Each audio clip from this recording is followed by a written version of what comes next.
we are going to be kind of exemplifying a relationship that hopefully gets established between the patient and the physician. This is something that doesn't happen very quickly, and yet a lot of times with our providers, we only have 5, 7, 10 minutes to be able to establish a relationship with our patients.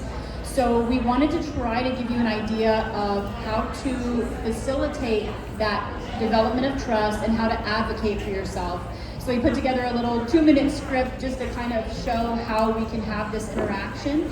Now that's not to say that if you don't have something like this directly with your provider, then you have a bad provider. Absolutely not. But you can be your own best advocate. In fact, we hope that during this day you are able to find the strength, the education, and the tenacity to be your best advocate for yourself. Because remember, no one's going to think about your health care like you will. No one's going to fight for it like you will. No one's going to know about what you're feeling like you do.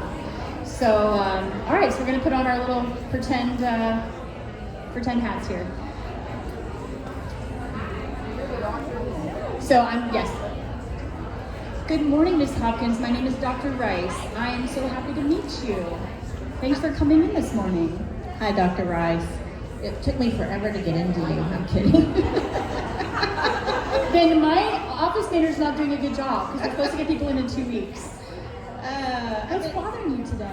I've been feeling tired and my stomach hurts, especially after eating.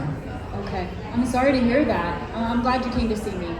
Let's make sure that we figure out what's going on, get to the bottom of this before you go home today, and we'll have a good plan so that before you leave, you'll know exactly what we're going to do together. Okay. So to get started, can you describe the pain? Is it sharp, dull, achy, intermittent, all the time? It's dull mostly after meals, and it's been going on for about a few weeks. Okay. Prior to a few weeks, you never had that pain? No. Okay. All right. And then are there any other symptoms that you're feeling, like nausea, problems moving your bowels, anything like that? I've had some bloating and maybe a little less appetite. Okay. Which who doesn't want that, right? So I'm hearing that appetite change, bloating, and then pain, and these are associated with your meals. And it's something that's just been happening for the past few months, but prior to that, pretty healthy, moving your bowels every day, that kind of thing. Yes. Okay. And anything else about your medical history that you want to talk about, or any surgeries that you've had before? I've been fairly healthy my whole life. It's just this new pain is concerning me. Yeah. I'm worried it might be something serious. Okay. Are there any thoughts that you have about what it might be? I'm under a lot of stress. Work has been crazy, as most women are, but I just want to make sure it's not something serious. You know, you bring up a good point. We are heart, mind, and body, and our stress in our lives certainly can dictate what our health looks like.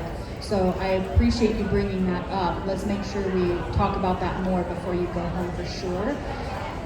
I really want to make sure we are addressing things that could be potentially life-threatening, potentially serious, and we'll kind of whittle through and eliminate different things as we go along.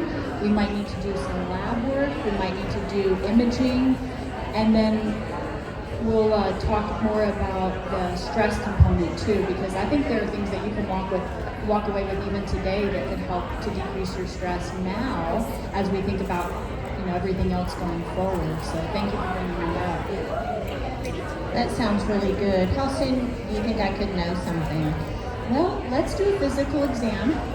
Not here, don't show your belly. Let's do a physical exam and we'll look over your vital signs, and then the place I'd like to start is to get some basic blood work today, if you're okay with that. And then based on my exam of your abdomen, we'll probably do an ultrasound versus a CAT scan. We'll talk about the risks and benefits of both of those testing modalities. And then usually after we get some work done, diagnostic-wise, we'll have you come back so that we can go over these tests together. The next step would be, based on what we find in these imaging and lab work, we'll be able to whittle away some of those things that were more bothersome. As far as the stress component, there's so many things that we're juggling in our lives, and a lot of times anxiety or stress can be our body telling us something specific, like, are we having enough restful sleep? Are we having enough exercise? And so we have actually a handout that will kind of help you start thinking about all the contributors to stress, especially for us women who run the world.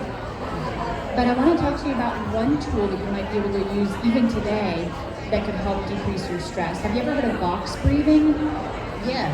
Yeah. So we actually found that box breathing will help us to kind of change from that fight or flight mode, which is where we have our adrenaline going, to the rest and digest, which is our parasympathetic system. And we are directly in charge of that if we are able to kind of walk through the different mental exercises that we need to get there. So box breathing is just an exercise where, for example, we take a breath in and we count a specific amount of seconds. So let's just start with 3 seconds. So inhale, 1, 2, 3, hold at the top, 1, 2, 3, and let it out, 1, 2, 3, and hold at the bottom, 1, 2, 3. And what we found is if we do that rhythmically for several cycles, that's enough to help bring us some of that rest and digest parasympathetic system and inhibit that fight or flight sympathetic system.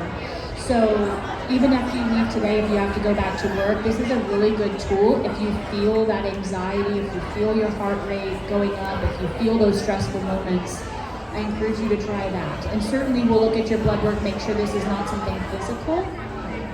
But our mind is very much a part of our body and our spiritual connection as well. So let's look at the whole person as we're walking towards figuring this out together. Thank you, Dr. Rice, for laying it out like that and explaining it so well. It makes me feel better to know we have a plan. Absolutely. If anything were to change after you leave me today, we'll have your handout, we'll have a business card, so you have the number to call. I want you to tell me if something is worse or new, so we can put this puzzle together. Together. Thank you. Thank you very much.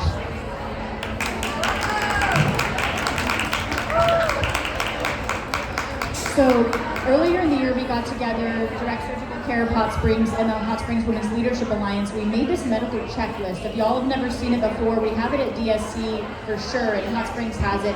There's a small version of it in your bag. It's a little card on the back of that small card, and it talks about things that you can think of when you're at the doctor's office to help you be your best advocate.